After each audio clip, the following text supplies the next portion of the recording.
Good evening, ladies and gentlemen. Thank you for joining us tonight for another engaging session, HR Mentorship Learning Series. Tonight, we'll be having a regular facilitator on this prestigious platform, Irene Obagu, and she'll be speaking to us on how to recognize cognitive bias at work and their impact on team dynamics. I'll just like to say a few things about Irene, just for the benefit of people who may not be well acquainted with her. Irene has almost 15 years HR experience, and she had worked in quite a number of organizations. She was once the HR manager with Cloudflex. Okay. In addition to that, she has also served with Novelty Multi-Service as an HR consultant, a role she has played for about 8 years now. At some point, she was in charge of corporate service administration with Capital Trust Group, and she was also human resource advisor with Capital Trust Group. And she started there as an insurance operation executive. By way of education, she has a master's in personnel psychology from the University of Ibadan and also a Bachelor of Education, Guidance and Counseling, University of Ibadan. She is a licensed member of the Chartered Institute of Personnel Management. Ladies and gentlemen, I'm happy to hand over control to my colleague and my sister and friend, Irene. You may wish to share your screen and take over the conversation. Thank you. Thank you very much, sir. Good evening, everyone. It's a pleasure to be here once again. I'm happy to be here. I'm happy to be sharing my evening with you all. The topic we're treating today, as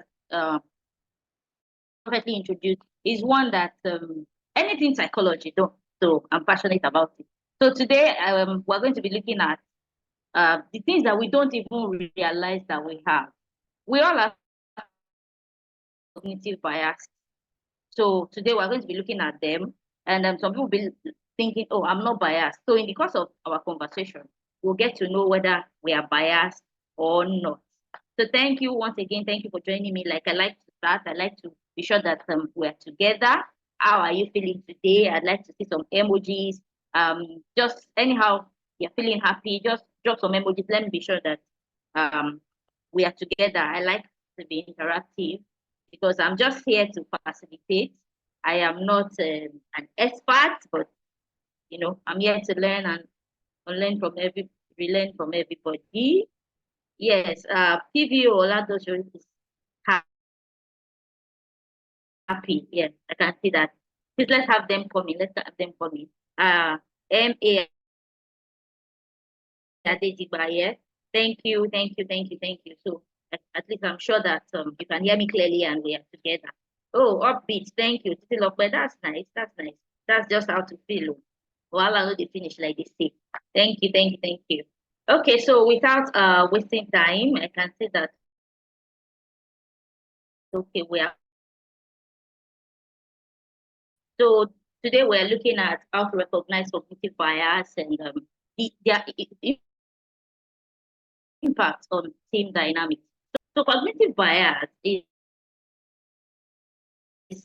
a term used to describe a systemic deviation from evidence-based observation or judgment. So we tend to just conclude is the way we conclude about people based on our experience, based on what we've seen, you know, we think things like, oh, I've seen that before. It's not new, you know. So it's a mindset that we formed based on our experience, based on what we have seen, based on what we have seen people do. Like we like to generalize from tribes. Even when you struggle not to generalize, you see that this person, like there's a pattern that we think we have observed and we now store in our mind. So that's what basically cognitive bias. It's just a systematic way of describing how we deviate from evidence, even when the evidence is before us. But because we have already formed this bias, that's how our cognition works. The way the mind is wired, the way the brain works, you know, repressed experience from childhood to growing to all the daily experiences. So that's basically what cognitive bias is. So all people, including experts, we are all susceptible to this biased decision. People are unaware of how or when, they form these biases. So it's not like it's deliberate. It's not like, oh, you just want to be biased. No, it's like I said, what experiences are taught us over time. Our brain deal with huge amount of information. Like there's a whole lot of information that we come across that our brain has to deal with. So this information that the brain has to deal with, we get by talking. So we get by this information by taking mental shades of them. So the way we process this different information and how we manage it is known as heuristic.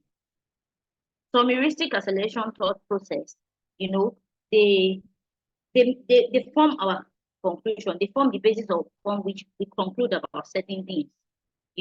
So when we are making our conclusions, we're making our conclusions based on, oh, this is what I have experienced. This is how these things have been done in the past. So those heuristic processes, they accelerate our thought process and help us to jump into conclusion based upon previous experience. And because of the experience we have had in the past, we tend to want to generalize and say, oh, I know how this thing is. So that's about cognitive bias. Other factors that affect how we process sensory information, such as recognizing the outline that is in our eyes, is a predator that's attacking. Like, okay, we can see an outline that, okay, it is what the brain processes, really. Whatever your brain processes is what you see. We can just see an object, and if our brain processes it as a predator that is coming to attack us, we're going to do the run or flight thing and take off. So basically, cognitive bias results from misinterpretation, false assumption that arises from the route our brain uses when processing information or applying our past experiences to new circumstances. The consequences of cognitive bias in the workplace could range from irritation to total disruption. There are some colleagues that just irritate us. And these guys might not even know that they irritate us, but because of the experiences, or because of the way our brain has processed how they behave, they just irritate us, So it is very important for us to understand cognitive biases.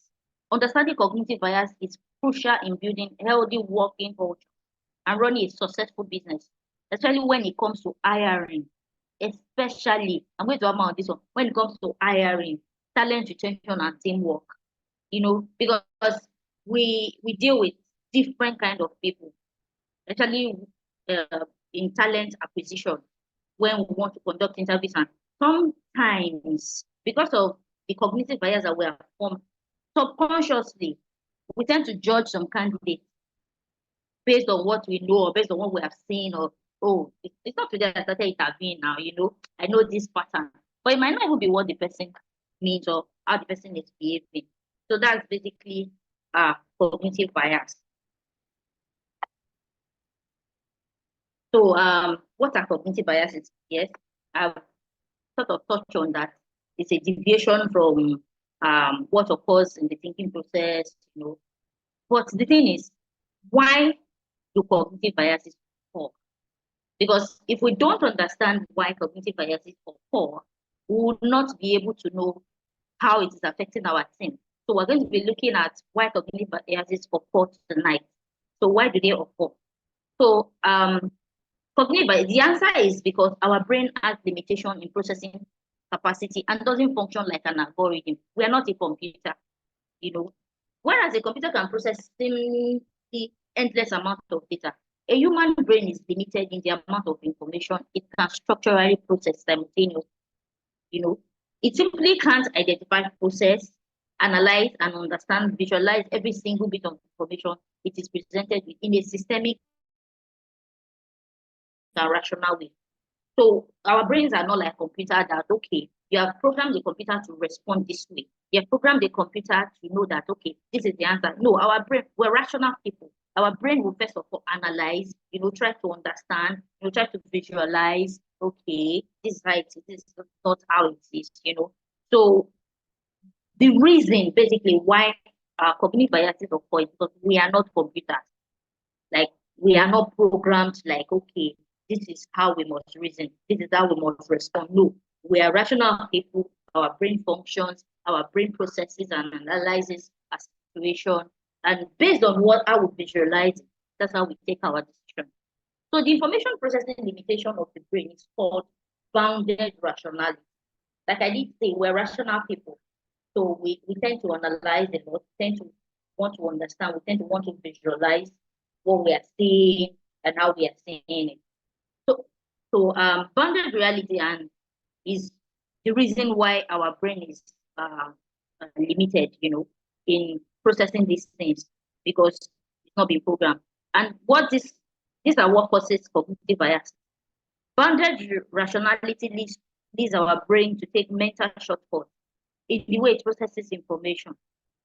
For instance, it may select consciously or unconsciously only one information it needs to judge, it needs to make judgment on, or take a decision, and leave out others. You know, we have a lot of information overload. I am not going to put all the information in my head. I'm just going to choose what I need to take a particular decision. So that's how cognitive biases occur. So out of this myriad of information, out of this information flying in our faces that we have, the brain chooses to recognize what it wants to recognize, you know, through this bounded rationality. So when I select consciously or unconsciously only the information that is needed to make a judgment or take a decision, leaving out consciously or unconsciously other information. The other information that we leave out consciously or unconsciously might be more useful for what we even need. But because that is what our brain has chosen to process at that time, our brain focuses on processing it. So we make poor judgments and consequently take wrong decisions when basing ourselves on limited information, as against processing the whole information we have, which is not possible. It's not humanly possible, you know. So that is why cognitive biases occur.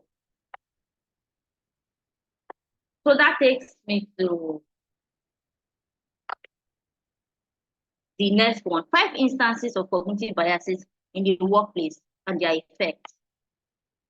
So we know why cognitive biases occur.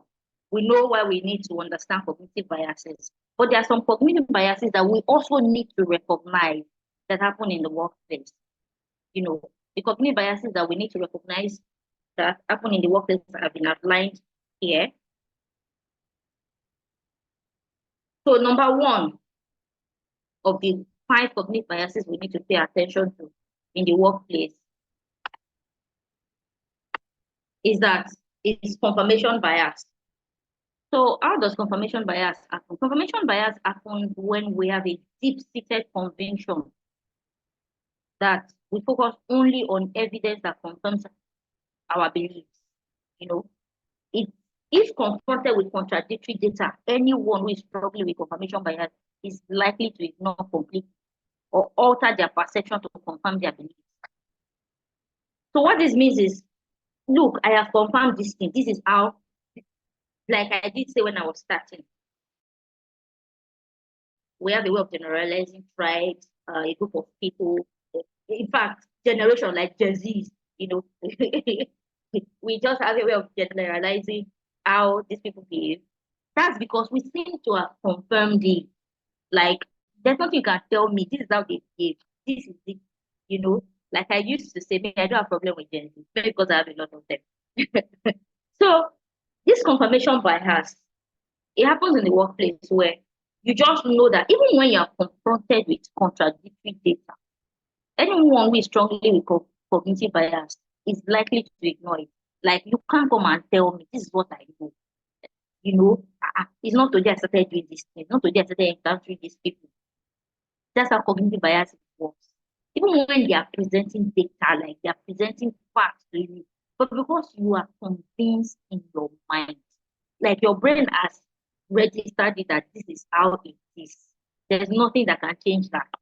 So one way that cognitive biases can affect the workplace is that it limits people's willingness, you know, to accept new ideas, especially when traditional method of conducting business are so deeply embedded. I once worked with uh, a manager, in fact, my MD, who did not believe that Nigerians could work remotely. It was tough getting to work hybrid with this guy. Like, he just said Nigerians cannot work remotely. Why? We don't have light. Some people cannot even afford a decent uh, apartment. Where do they want to set up workspace? You know, and that was affecting how my team was performing because it was a tech company. These guys work on the move. And you also want them to come and do 8 to 5, Monday to Friday. But because he already has this conviction, even when we were presenting data before him, Oga was not ready to listen. So that's one way that cognitive bias can affect the workplace. You have made up your mind. You have confirmed over the years this is how this thing. There's nothing that can change it. So that's one of the instances of cognitive bias in the workplace. So that takes us to a second one, halo effect. The halo effect bias is a kind of bias that is essentially when it associates with positive characteristics with other positive traits and negative characteristics with negative traits. An example of this is that we are more likely to think the person is a decent person when we see them as attractive. Like when you see a fine person, definitely this person is decent, you know. So we more like we judge by appearance. Excuse me. So when it comes to work, this could be a case of believing that those you are able to get along with are more trustworthy than colleagues who do not have contact. Excuse me. So the halo effect basically is more like visual. So what your eye can see, you base your judgment on that. Like the team members you have worked with one-on-one, you base your judgment on that as against the ones you have not had, the ones that are not in your department or that you have not had to work with one-on-one, you know. So those are some of the instances we need to watch out in the workplace. Those are some of the cognitive bias instances we need to watch out for in the workplace. Because when you have not met with somebody, you have not had interaction with the person, you know, and because the person, for example, somebody that dressed tacky to work, there's this tendency for you to want to be like, I bet this person is not good at whatever the person is doing or something, you know. Oh, Adegba, thank you. Yes, I will get water. Thank you. Okay, so when it comes to work, this could be a case of believing that those you are able to get along with are more trustworthy than colleagues who do not have contact. Meanwhile, the colleagues you have not even had contact with might be the angels as against the ones you have had contact with. So it's a case of the devil you know is better than the angels you've not met, you know. So that's what halo effect does to teams. So even like when you now do job rotation and then after bring a new person that you have not met before, that you have not worked with before to your team, you might not be very receptive. Either because you have seen the person dressed in a particular way, the person is not attractive, and you're thinking this person, you know. So we just judge people by appearance. That's what the danger of halo effect does to us in the workplace. So number 3 is false consensus. This happens when you believe that more people agree with you than they actually are. Like I call it deceiving yourself. You know, so it's a type of cognitive bias in the workplace that sometimes managers have to be on guard for, especially due to their ability to make decisions. You know, as a manager or as a team lead, your subordinate or your team member might not really agree with you, but they don't have a choice because you are their boss and you are their senior, you know. So whatever you say goes. And there's a tendency for you to fall into this false consensus bias because you believe that, you know, they all agree with you. Let's say there are like 10 people in your team, and trust me, like 8 of them do not agree with you. But who are they? They can't talk. Oga has spoken, you know. and you feel, oh, you're doing a fantastic job, everybody has agreed with you. So there's a bias to actually be on guard for and watch out for. It doesn't matter if you listen to employees or do not take anything into consideration, or you try to take their advice completely and ignore your employees since you believe you are in control in a common managerial. Since you believe you're in control, that's a common managerial error. You know, whether you say it or not, whether I take your advice or not, your opinion doesn't count. So, or you're not even paying attention to see that this is what your guys are saying. But as a leader, you have taken your decision, you have said it, that's it, and, and that's final. And you don't know that you are causing some damages to your team, you know. Please, I'd like to know that everyone can hear me. Can you confirm that the network is good? Can just drop the response in the chat box. I'm looking at it.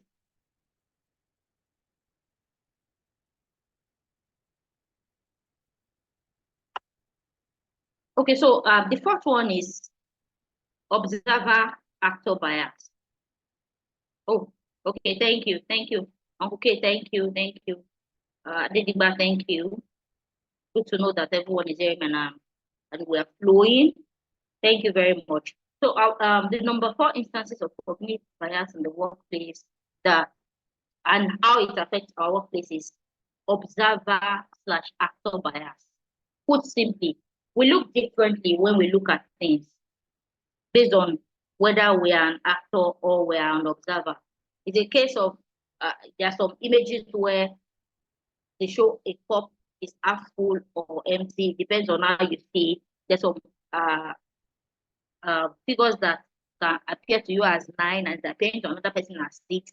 It depends on how you see it. There's some figures that can appear to me as B and it's appearing to another person as 8. It depends on how we see it and how my brain, basically it is what my brain is saying that it is interpreting to me, you know. So observer actor bias, what you see depends on whether I am an observer or you are an actor. If you're angry with someone, you may think that you are having a bad day. Meanwhile, you're not having a bad day, just that you are angry with the person. But you can just feel, oh, like you're not happy today. Especially when you see the person, you know, especially when you hold grudge a lot. That's why it's good to forgive because you're hurting yourself. When you see this person like this, you're turning a mala in your stomach. So sometimes when you're angry with somebody, you appear like you're having a bad day. However, if a person in a shop seems unfriendly to you, then you're more likely to believe that it is just their character. Oh, that's another person.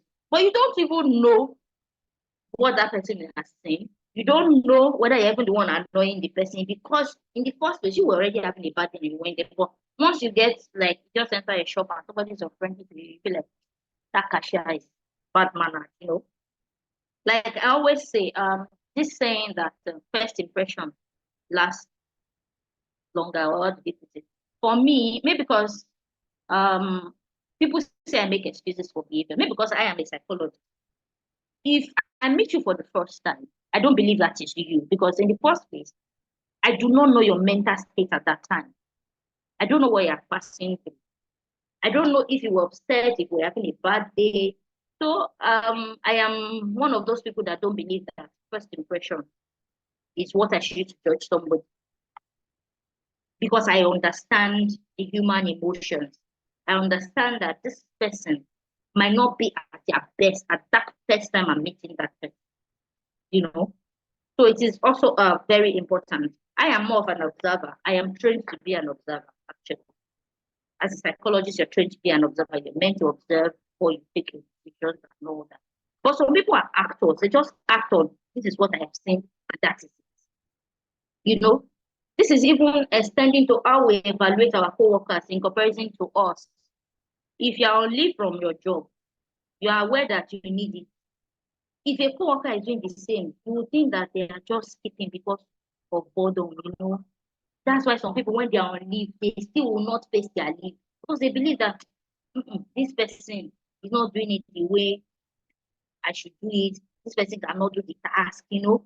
So what that does for us, what observer or actor bias does to our team is that it affects our trust in our team, you know. It affects how we trust our people. It affects how it sort of makes us micromanage people as managers, because you're not giving the people to act because you already believe that okay, they might not be able to do this job well, you know. So that's one of uh, the effect of one of the cognitive bias and its effects on our team. So the last one is Dunning-Kruger effect. This phenomenon happens when someone thinks they are aware of a subject from a superficial knowledge.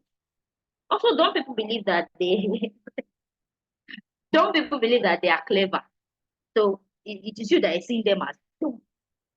We see some people and we're like, this person is dumb, but this person doesn't see himself or herself as dumb, you know.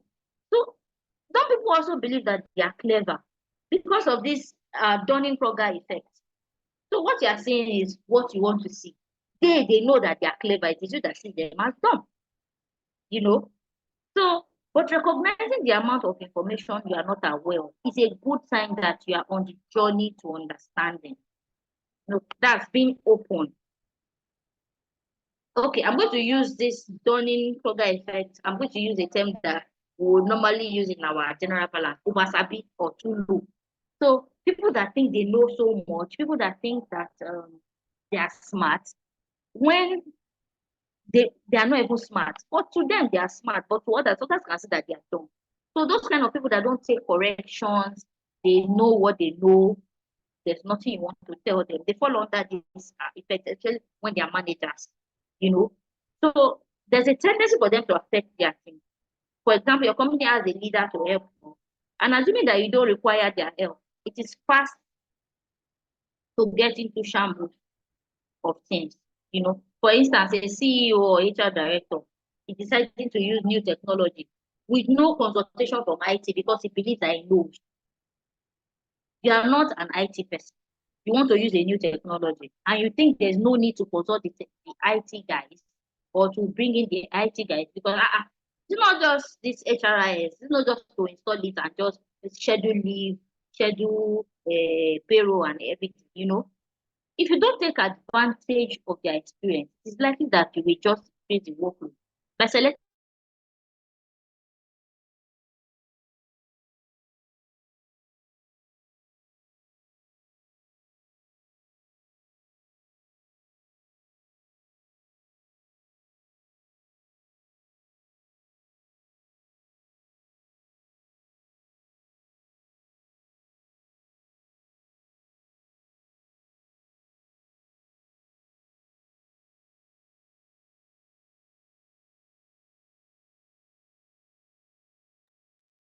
Hello, Irene, are you there? Is it me or Irene?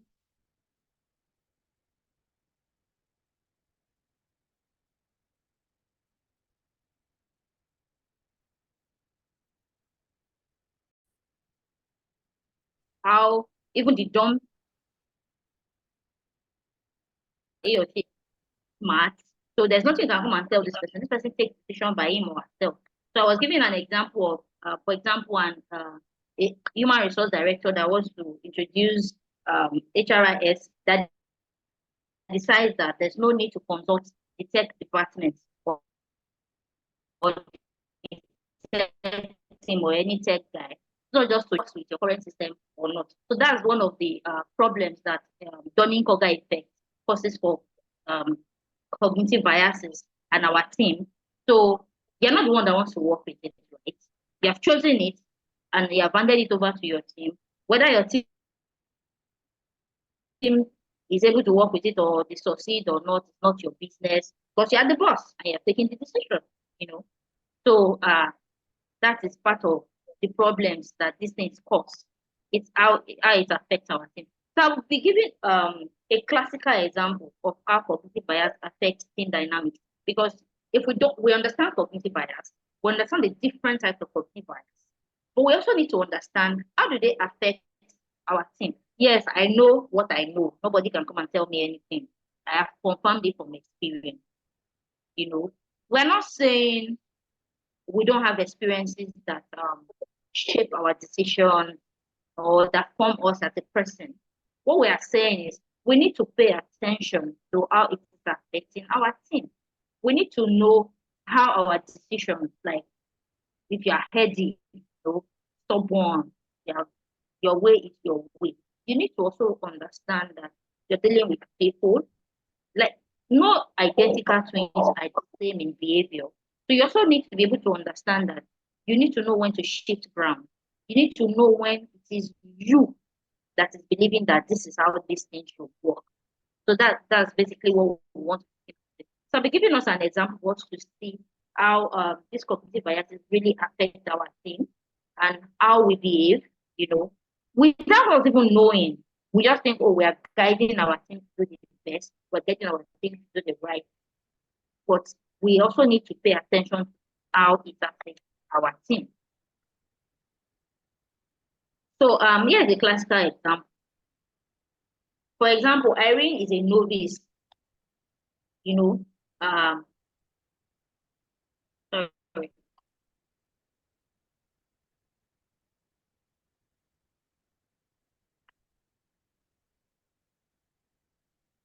Okay, so my example just hit.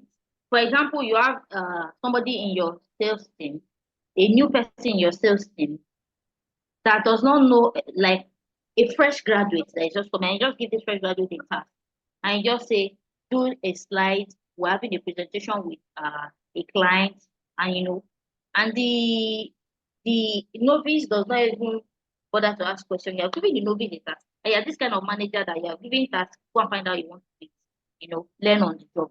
And this guy, Irene goes to do all she needs to do. She thinks she has done her best. Thinks she has done the best. And she brings the slide to you, and you start lashing out. Like, what do you think you did? How do you present this to a client? How do you want to get the business with this slide? But what you were meant to do was to guide. Don't assume that maybe you want to present, for example, we want to present a solution to you to come and buy, maybe a cloud solution. Okay, come and store your documents in our cloud storage.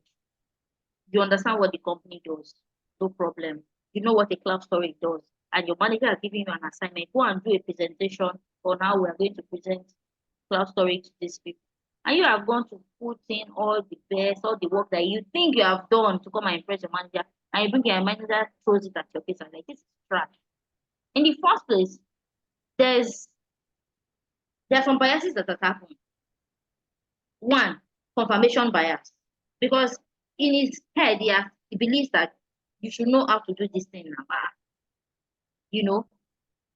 Then the other person, the Irene that has been sent to go and do a slide or a presentation, who has not asked a question, also has Dunning-Kruger bias, because you think, I know it now. So both ways, it's affecting how the team delivers. It has wasted time. The time you're supposed to use to practice your presentation, get used to it, and see that you're fine-tuning it, you're going back to redo it. And that also dampens the morale of Irene that you are giving this task to do. So next time, she's not able to take initiative because she doesn't know whether you will throw it away. So what are some team dynamics and ways and why are they important? We understand that, okay, when you have these biases, it affects how you give feedback, it affects how you treat people, it affects how you delegate. Because sometimes you just think, well, this person cannot do it. That's the halo effect bias. You just feel, no, you are not able to delegate because you think the person will not do it, or because or from confirmation bias, you know that people at their level cannot do it. You get? So we need to pay attention to these things. So what are the team dynamics and why are they important? Team dynamics describe the behavioral relationship between the members of a team or a group. It describes how we should relate with ourselves.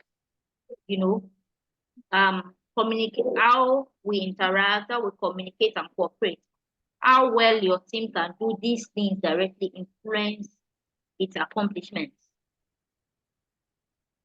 So in order to understand why companies should prioritize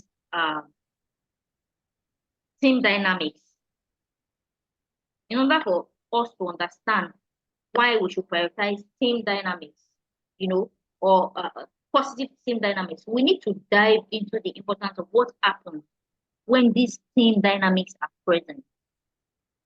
When team dynamics are present, when teams work together, and workplaces are collaborative, both team performance and individual performance improve. Because if the individual performance is improving, it's telling on the group performance, because of course it's individuals that make up the group.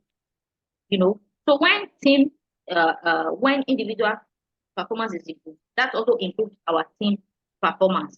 An employee are more than 50% more effective at completing tasks because nobody's emotion is dampened, nobody is down, nobody feels frustrated, nobody feels like this thing might not be accepted, because there's a team dynamics. There's a way we do things that has helped me to be a better person and it's helping my team to be productive. It can spur innovation in organization. So when there's team dynamics, people are able to bring in their creativity to work. Creativity and innovation is needed in teams. And when the team has a positive dynamic, it helps people to be at their best. These positive team dynamics can also lead to better employee retention, improved cost effectiveness, and better customer loyalty. So how do we overcome cognitive biases? Knowing that they are formed consciously or subconsciously. They are formed over time based on experiences that we have had. They are formed over time based on our interaction with the environment, with the people around us. Some of us do not even know that we have cognitive biases because we think we are doing what we should do. We think we are doing what we know. Is my network still okay? Yes, go Can ahead, everyone please. hear me? Okay. We can All hear right. you. Thank Continue, you. ma. Okay, thank you. So how do we overcome cognitive biases? Knowing that we all have them. I'm sure we must have agreed at some point. And if you still haven't agreed, not a problem. It's also another cognitive bias. Knowing that we have agreed directly or indirectly that we all have cognitive biases. And it is not our fault, really. It's not our fault. It's based on experiences. It's based on how our brain processes things. It's based on how we've been treated. It's based on what we've seen people do and all that. It is not our fault. What we are saying is it is important that we know cognitive biases so that we can watch out for them, so that we can know how it affects our, so we can guide against. That's just the whole essence of why we are talking about cognitive bias. It's not a sin to have cognitive bias, but it is important to know cognitive biases. To know is more like I like to use an example of a bold person and a rude person.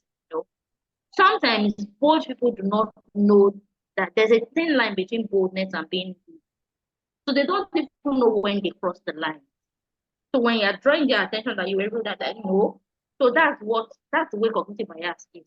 So we don't know when we cross, if we don't pay conscious attention to it, or if we are not even aware of what is called cognitive bias.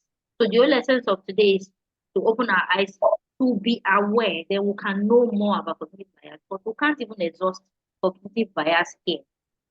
What we're talking about today is just for the purpose of enlightenment, for the purpose of us being aware of cognitive biases.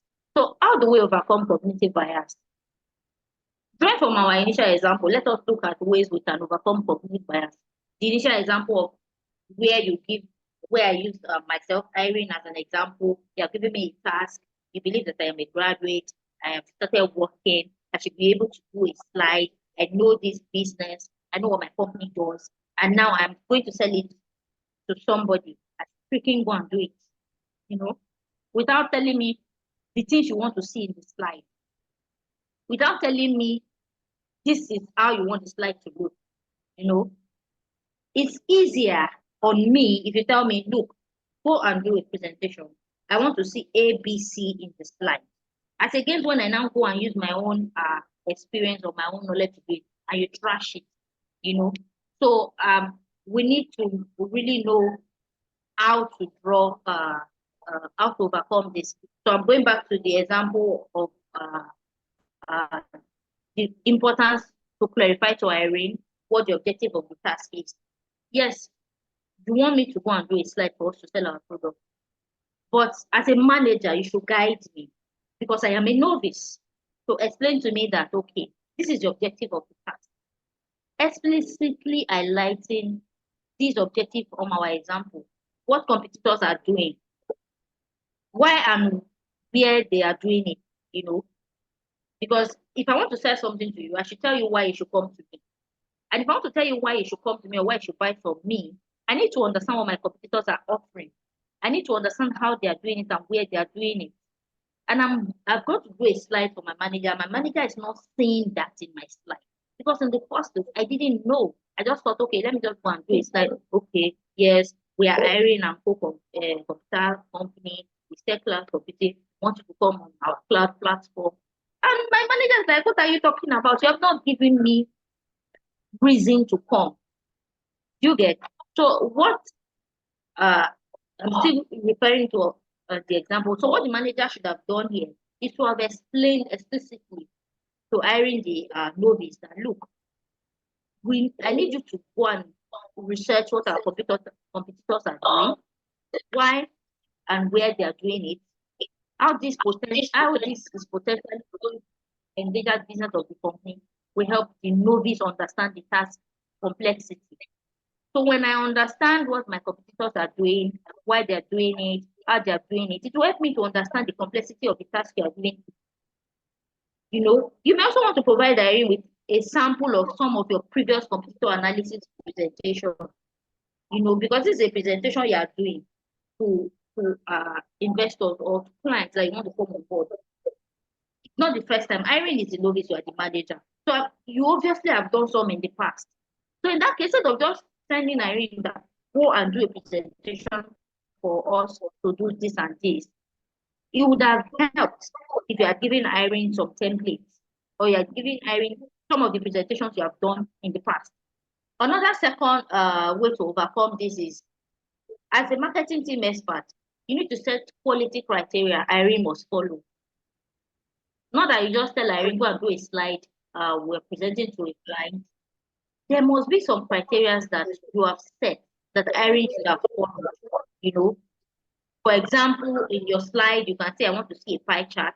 I want to see percentages. I want you to analyze each competitor and danger their brand represents our company. I want you to analyze this segment of the market. I want you to analyze each type of product per segment. Please be precise and granular in all the data and information in the presentation.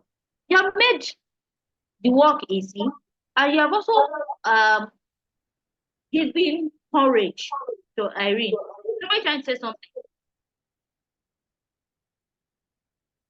You have made the job easy, and you have also given Irene the courage to know that this is what you want and to be sure that she's doing what she has to do. As against you just having the bias that she knows what to do, she should be able to do it. We're not saying that you should micromanage people. We're not saying that people should not take initiative. We are saying there should be guidance. Don't just assume and don't just throw things at members or don't just throw things at your team members or your subordinate that go and do it because you believe that the person should know, you know. And even when, because of some of the biases, some of them might not be able to approach you, you know, because you believe you are right, and they cannot come and tell you that, oh God, you are not right. So they just go quietly and go and sort out themselves. So we're still on how to overcome cognitive biases. You need to break down the problem into constituent parts. If you're assigning a task, especially to people who have not done the task before, or your new team members who have not worked on a particular project, Please, if you are not talking, can you mute? Because I'm thinking somebody wants to say something. Okay. So when you break problem down into constituent parts, it raises the novice awareness that it is not easy, as against thinking, oh, not just go and do a slide. So you help the novice to know that, look, it's not just about doing slides. It's about you doing research. It's about you putting the right information. It's about you showing the competitive edge in this presentation you are going to. So whenever the novice needs information, again, another way to overcome cognitive bias, because sometimes when you give somebody an assignment or a task, the person comes to ask questions, and you think the person is dumb. Are you stupid? Are you supposed to be asking this kind of question? So if somebody comes, a team member needs information, as an expert that you are, as a team lead, you should be able to provide correct examples, e.g. data, facts, and experiences that reduces both ambiguity and the novice blindness.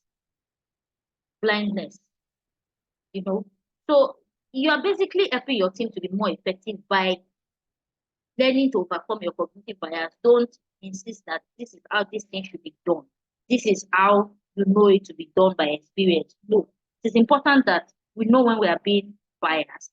You know, like I did say, it's not deliberate, it's subconscious, but it's important that we begin to pay attention to it, watch the people around us, and see how they respond. Basically, what we are doing when we don't learn to overcome our cognitive bias is that we are tearing down the novice's neutral tendency, you know, natural tendency to underestimate complexity of tasks and becoming overconfident. You know, when we don't let people know how complex a task is, and they just think they can just go and do anything and bring it, they think the task is simple. In the case of Irene, just thinks it's simple. She has gone to it. If you're kind of manager that will just let anything slide, you are helping her to build unnecessary confidence, thinking that she knows when she doesn't even know. You know, so when you give tasks and give guidelines, or you give some examples, or you give criteria. Let me use criteria here. This task I'm giving you, this is what I want. This is what I want. You know, you are making the person to understand the complexity of the task, not assuming that the person should know and the person knows. So as a team leader, another way to overcome cognitive bias is to be aware of your team members, of how your team members feel. You know, your team members feel uncomfortable at the idea of you giving them feedback. This will often cause them to mentally put themselves in automatic defensive mode, even before the feedback session has begun. Like when they know that the kind of feedback you give is always bad boost, you know. So they'll just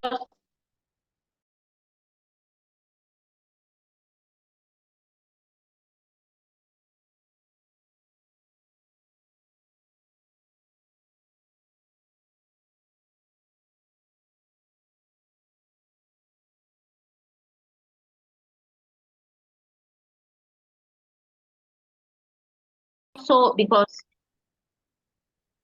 so the reason why it's difficult for team members or subordinates to accept cognitive to accept feedback is because they have seen your style, they have seen how you sort of antagonize or attack when you're giving feedback.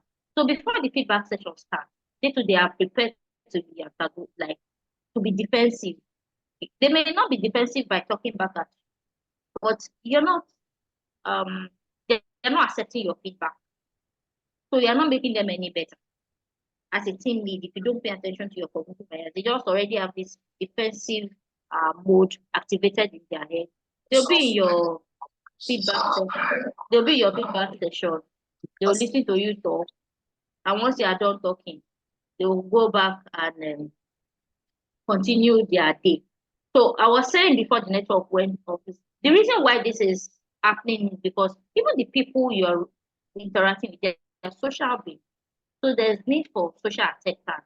There's need for them to also, they have their own egos to protect. So they just feel whether you're superior or not, they might not really take your feedback and you're not helping them to grow. So that takes us to giving and receiving feedback. So how do you give and receive feedback?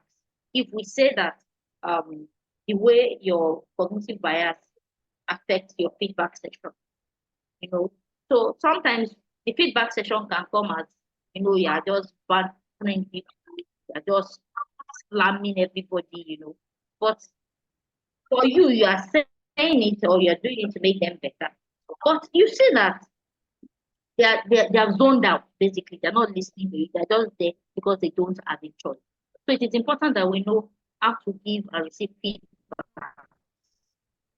So how do we give and receive feedback?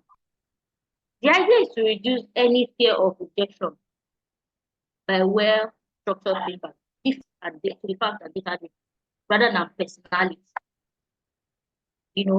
It's not about you coming when you're giving feedback. It's not about coming to attack the personality. No, the fact driven. Your team member will immediately feel assured that you are not biased or you are not attacking them personally. By basing yourself on a verifiable fact and data that you are interested in talking about their actions and consequences. It's not like, oh, I'm just coming for you. That's like you went to do the other day. What you So I should be able to show Irene facts and, if possible, data of what she did and how she did it and why it was wrong. So that way there's this reassurance. Like Irene is immediately reassured that, oh, you're not attacking my person. You're just attacking. You're not attacking my person. Just correcting my errors. You're just trying to make me see that there's a better way of doing things. So it is important we know how to give feedback. Let our feedback not be antagonistic. Let it be correctional. Let it be respectful. Because respect is not about you respecting your senior. It's about you respecting humanity. It's about you respecting people's emotions. So that is also very important. When we're giving feedback, it's important we know how we give our feedback. It's important we recognize the feeling of others and giving our feedback. I'm not saying be scared of giving feedback. I'm not saying be timid when you give feedback. As much as we have to be firm, as much as we have to let people see what they have done wrong and how they have done it, it is important that we are respectful. Because it's too difficult to build. It was once ridiculed by Western experts that it could not be built even after 300 years, but it only.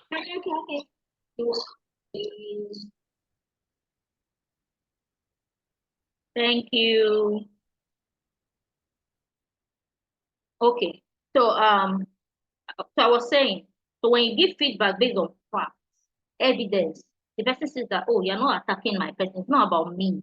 It's about correcting what I have done and helping me to do it better next time. So as feedback givers, this will emotionally, okay, I've said that, disconnect you from discomfort. Providing feedback will reduce your fear of being disliked. As a leader, when you provide feedback to your subordinates or your team members, the people you are giving feedback to will know that it's not that you dislike them, or you don't have this fear of being disliked by them. So it's a win-win when you learn to give feedback positively or in the right way, paying attention to people's emotions. It's a win-win for everybody. So as in my earlier example again, let's suppose that Irene sends a presentation 24 hours late. Most managers will respond with, you are unprofessional. You always send things late. The better response will be, Irene, I see the presentation is 24 hours. Here is the emphasis on the action rather than Irene. Instead of saying, oh, Irene, you are so unprofessional. You always submit things late. You are rather saying to Irene, oh, Irene, I see your presentation was 24 hours late. So you're not saying, Irene, you are unprofessional. You're talking about the lateness.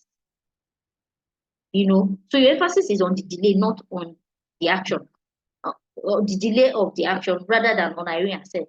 This makes her more comfortable and less defensive. But when you come Irene, you're always submitting things delayed. Me too, I want to explain why it is delayed, to protect myself. So it will encourage Irene to explain the delay rather than being antagonistic.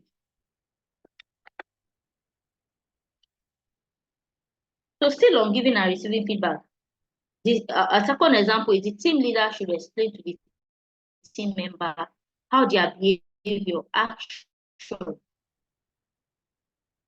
action impact other team members.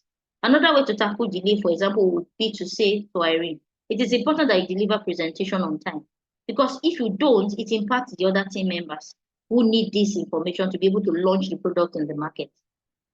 So you're explaining to Irene, you're not attacking Irene that your presentation was delayed. You're explaining to her what the delay has cost to the team. So it's not about her.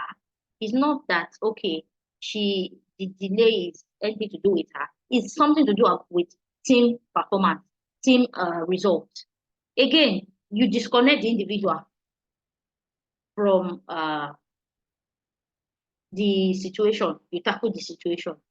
So you go further by saying, Irene, I would like you to deliver on time. Please feel free to approach me if you send. Please feel free to approach me or send a message whenever you have a question about provide you with necessary information or other people to help. But when you make it open, make her realize that she can come to you if she needs any information.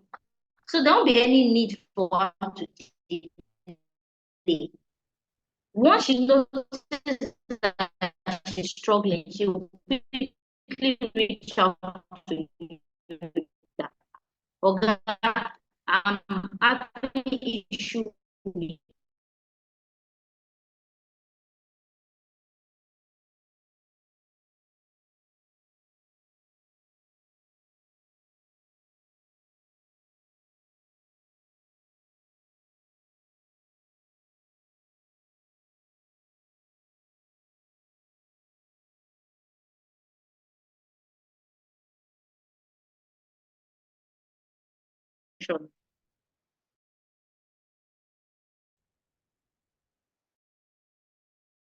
as team leads. How should team leader PLD to subconsciously take data and make high-level complete performance? Often we don't base ourselves on objective criteria to measure performance, but instead we base our function on a team member's personality and water cooler gossip. This is one of the most is one of the worst things that the customer complained about Irene. You have two possibilities. Either you record that information is not a professional person, because if they report that Irene had an argument or had an altercation with a customer, is either she's unprofessional, not knowing what caused it, or finding out because you have heard colleagues say this, you just like saw it in your brain. Your brain processes it as Irene is so professional. She's sloppy. I'm not surprised that you got a complaint, Then another team member tells you that Irene is not being collaborative. Don't forget that you already formed in your mind that she's unprofessional because of the report you got before that she had an altercation with a customer. And here is another team member coming to say she's unprofessional. You just add this to the first piece and mentally build a case against Irene. So what do you do when you're dealing with performance and assessment? Alternatively, instead of mental record, you can ask yourself, why did Irene receive complaint? What could have happened between her and the customer? Why was Irene not being collaborative with her team member? So that way you're able to deal better. You're able to tackle the situation and not Irene. So as a leader, you go on fact-finding tour to find out more by asking other people if Irene is collaborative, so that you're not basing your assessment of her on one complaint from a team member. So you want to do some fact finding, you want to see how she collaborates with other team members, and why did a customer complain about her? By asking these questions, you are looking for facts that will explain why these things happen, rather than just concluding that it's unprofessional. So you're able to discover facts, not just base your assessment on third-party reports or individual comments. So how do you do this? By you create trackable processes. Okay, yeah, somebody has come to, a team member has come to complain to you that Irene is uncollaborative. The last time that was how a customer complained about her. No problem. How do you correct this? You want to create some trackable processes that will track the behavior that you're trying to correct. Okay. So when you see bias is happening as a team leader, you have the responsibility to go back to Irene, quarterly or annually, to do some objective and review performance tracking roadmap. What you need to do is to write down all the data, information, and facts that you have collected about false behavior. So that's Irene's colleague, and you're going to also collect the data and facts that you have collected, information to back up or to review the data you have gotten about Irene and her colleague. So you want to know whether Paul is just being biased because of either the way he perceived Irene, or that is Irene's nature. Not that you just conclude that, okay, they say you're uncooperative in your team and you just want to tackle the person head on. True data and true facts, not just corridor rumor. Then you invite Paul for a friendly talk. You also, after you have invited Irene before, and you present these areas of improvement to him. That's after you have found out that, oh, okay, it's not that Irene is not collaborative. It's because of this bias that this person has. So it's part of self-awareness, basically. When you create trackable process, you help the people to be self-aware, because you are tracking their progress, you are tracking what they are doing. So it is not about throwing these things to Paul or Irene's face. It's about sending a first email saying, listen, I would like to discuss various points with you. You sit down, you talk, and you explain what's been discussed and go over the feedback. It is vital that you create this trackable system and engage in a dialogue about improvement with team members. If you don't create a trackable process, how do you want to know if the team member has done well or if the team member has improved? How are you sure that it's not based on what the other team member thinks? That's what they have drawn conclusion about this team member for. So it is very important that we create trackable process, because it is a trackable process is a written tracker. Your team member has a document to take away and work on. Then 1 or 2 or 3 months later, depending on the urgency, you both sit down again and together you assess the progress. Ideally, team members should be aware of the process of how this performance tracking has been constructed. Let them know this performance tracking I'm giving to you. This is the criteria I've used to construct. This is what we want to measure. This is what we want to see. So that way, the person is also is open to both of you that, okay, this is what we want to correct. This is what we want to track. We want to know how we are progressing in this. It is called procedural justice. There's procedure in the justice. So that at the end of the day, when you are seeing the result of your tracking, you know that procedures will follow. It's not like jungle justice. It's not like they just woke up and they just gave you judgment. No, it's procedural. So the breaking down of the black box, people like to feel involved in creating a process. So you want to create a trackable process for Irene. You and Irene will sit down and agree on the process, on the progress that you want to track. So we agree on, so what we agree on is what I am going to use to do our trackable process as your line manager, as your team lead, or as your manager. So because I am involved in the process, it's no longer a black box. It's no longer like it's not open to me.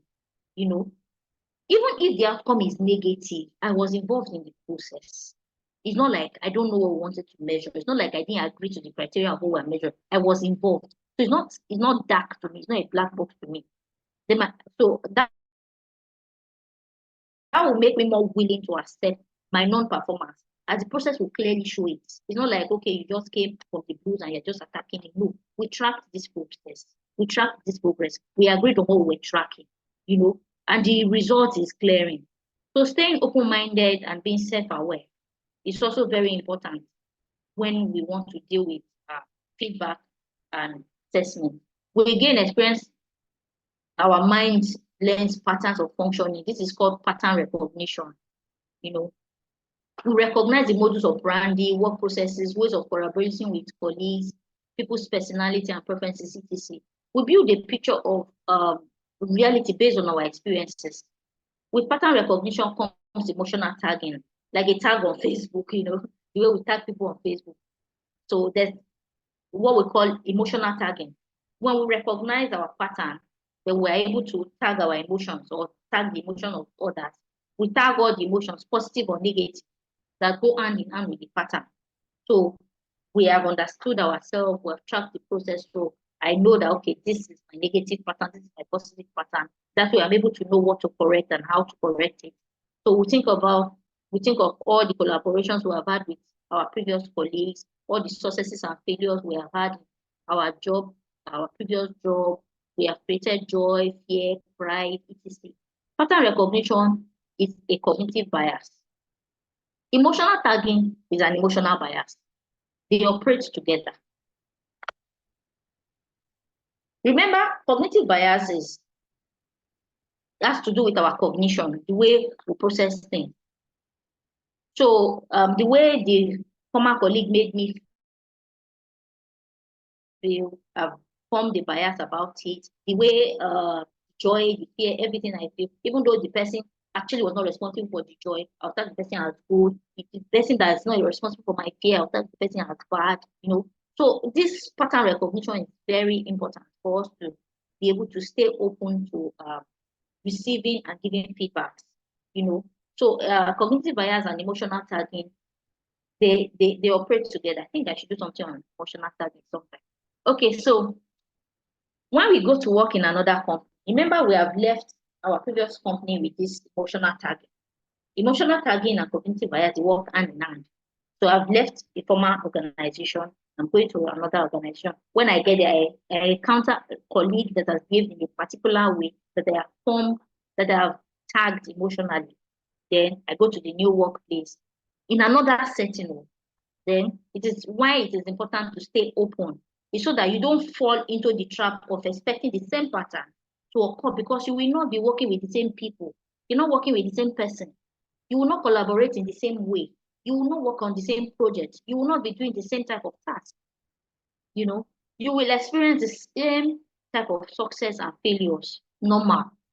Every team, every organization, there is going to be success, there's going to be failure. That's normal.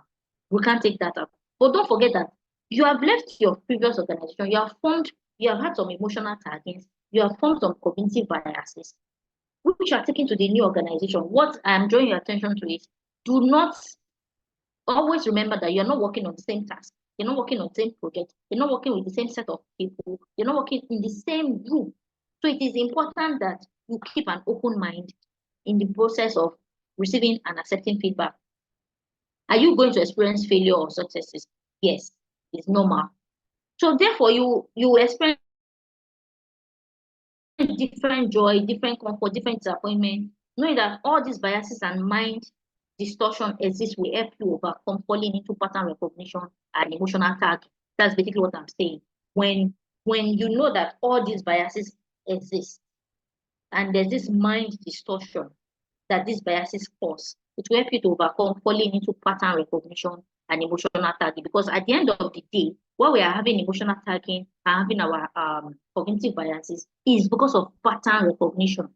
Oh, I recognize that pattern. I know these people. I know that behavior. So that's one of the reasons why it is very important you stay open-minded and be self-aware. It's very, very, very important. I'm going to be emphasizing on this. It is important that we stay open-minded and be self-aware of our biases and know when to drop those biases and know when we're in a new environment and know that we're in a new environment. I did come to this environment with these same people I have this emotional tagging and pattern recognition with. So that way, we're able to function better in a team. We're able to, as a team, lead our team better. As a team member, we're able to cooperate better on team operations and so on and so forth. So, in conclusion, generally, we can only do something about biases if we recognize their existence. That's what I just finished saying. It's important we pay attention to it. How do we break out of them?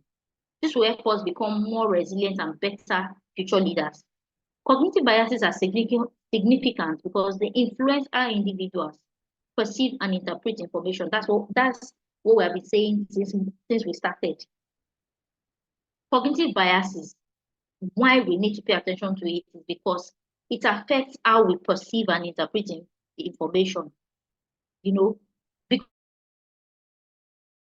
because we have recognized a certain pattern, we need to pay attention to the patterns we have recognized and how it is impacting our collaboration, our functioning, our leading, especially we in HR that we interface with people a lot. Oh, no, it's not that we interview people. I know that pattern, you know. It's very important. It can affect our selection process actually. So it is important we comprehend cognitive biases to develop interventions designed to improve decision making and mental health. When it comes to effective, result-driven, and goal-oriented teams, just about nothing matters more than team dynamics, positive team dynamics.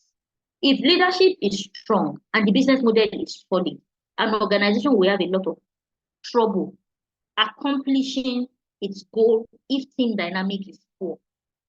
I'm going to take that again. No matter how solid a business plan, no matter how solid the organization, no matter how we think we have a good structure and everything, if we don't pay attention to how our team dynamic functions, if we don't pay attention to what is happening in our team, if we don't pay attention to how our behavior, our biases, our pattern recognitions is affecting our team, it's going to affect our team dynamics. So that is just the end of my slide. Thank you, everyone. And if you have any questions, contributions, what we have learned today, are we cognitively biased? so thank you. That's the end of my slide. Questions, contributions, additions, subtractions. I'd like to learn more. What do I need to know or learn about cognitive bias? That will be very important. Thank you. Thank you so much, Irene. You have done excellently well. Ladies and gentlemen, we'll be able to take a quick question or comment or contribution. If anyone has any, please raise your hands quickly so that we can recognize you. I enjoyed the session tremendously. Thank you so much. All right. I think I see Bernard. Okay, Bernard has his hand up. Yes. Any other person in addition to Bernard, please raise your hands so that we'll take everybody back to back. Bernard, you have the floor, please.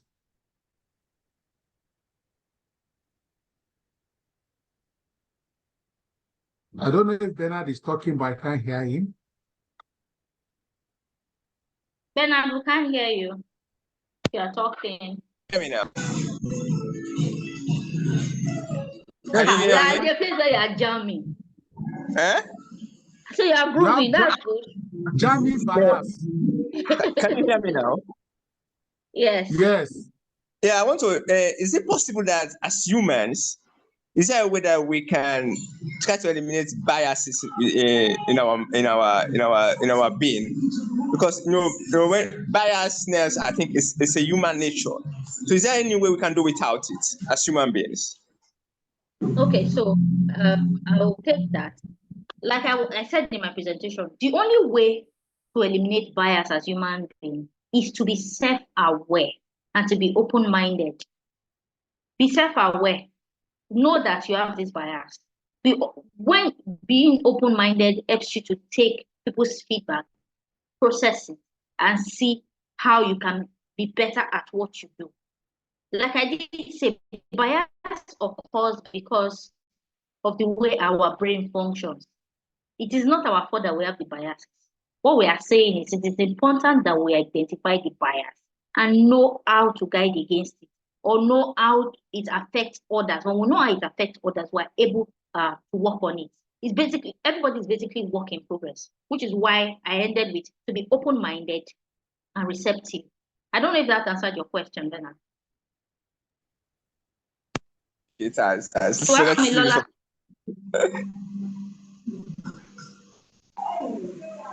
It has. Thank you.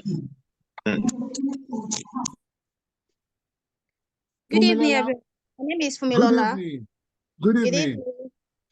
Please, how can somebody, as a human resource person, when you notice that managers are biased and you've recommended project management courses to guide them, but there's still no changes yet, what are the things that you can do as human resource to put things into order, apart from recommending some courses to help? Trainings.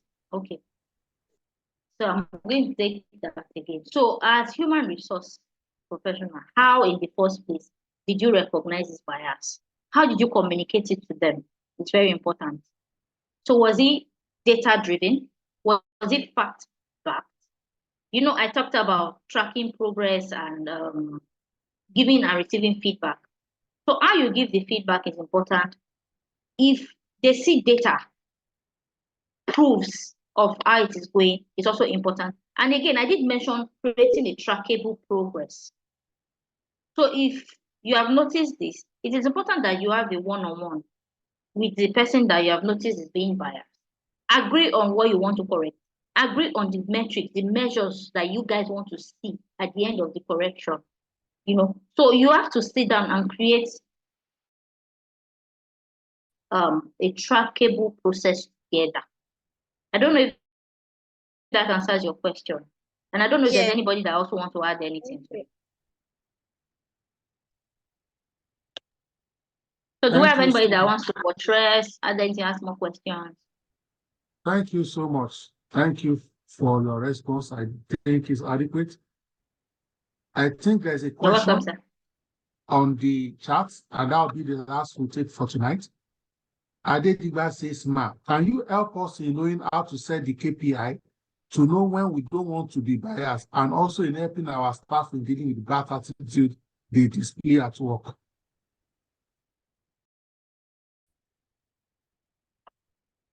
I'm trying to get the question. Okay. I want to read it so that I get to understand what he's saying. It's okay. Okay, it still boils down to being open-minded and paying attention to the 5 biases I had mentioned. So I might be sharing, I'll share this slide, the PDF format, or you can even Google or research about it. The way to know when you don't want to be biased is, in the first place, to understand the cognitive biases. If you understand the 5 cognitive biases, then you are able to go back and probably, like I like to say, have a board meeting with yourself and find out in which areas you have these biases. So when you realize that you have these biases, it helps you to know when not to be biased. It helps you to know how to give feedback and how to receive feedback. And most importantly, to keep an open mind, you know. And again, like I'm also saying, if the person you are biased towards is somebody that is your subordinate or somebody that you want to correct something, you also create a trackable process. Have a one-on-one, have a conversation, an agreement that, look, this is the result we want to see. How do we want to achieve this result? We have to agree on the processes together, and we're going to track it together. So when I'm coming back to you, it is open to me and it's open to the other person that I am not being biased. I am talking based on facts. I'm talking based on the results I have with me. So basically, the way to know when you don't want to be biased is to understand the biases and how they manifest themselves. So when you understand the bias and how they present themselves, then you are able to know when not to get biased or when you're getting biased. Because it's something to consciously pay attention to, because it's a subconscious thing. I don't know if that answers your question, Adidigba. Thank you so much. Just to add to this, as we wrap up, that since the question is around performance management, as much as possible, ensure that the measurements are empirical. You know, you have dashboards, things you can authenticate externally. For example, if the measurement is tied to revenue, the accounts department can verify the revenue is clear. You know, if you have a customer relationship management tool, you know, you have data and insights, so that when you are dealing with performance management, you want to eliminate Oga likes me, Oga doesn't like me. When you have dashboards, sources of data that are independent, that anybody can verify, then it's not going to be subjective and it will be empirical based. Thank you so much. I think we have those who has a question or comment quickly. Abiodun Oladimeji here says, all right. Those who quickly, your comment or question relevant to tonight's subject.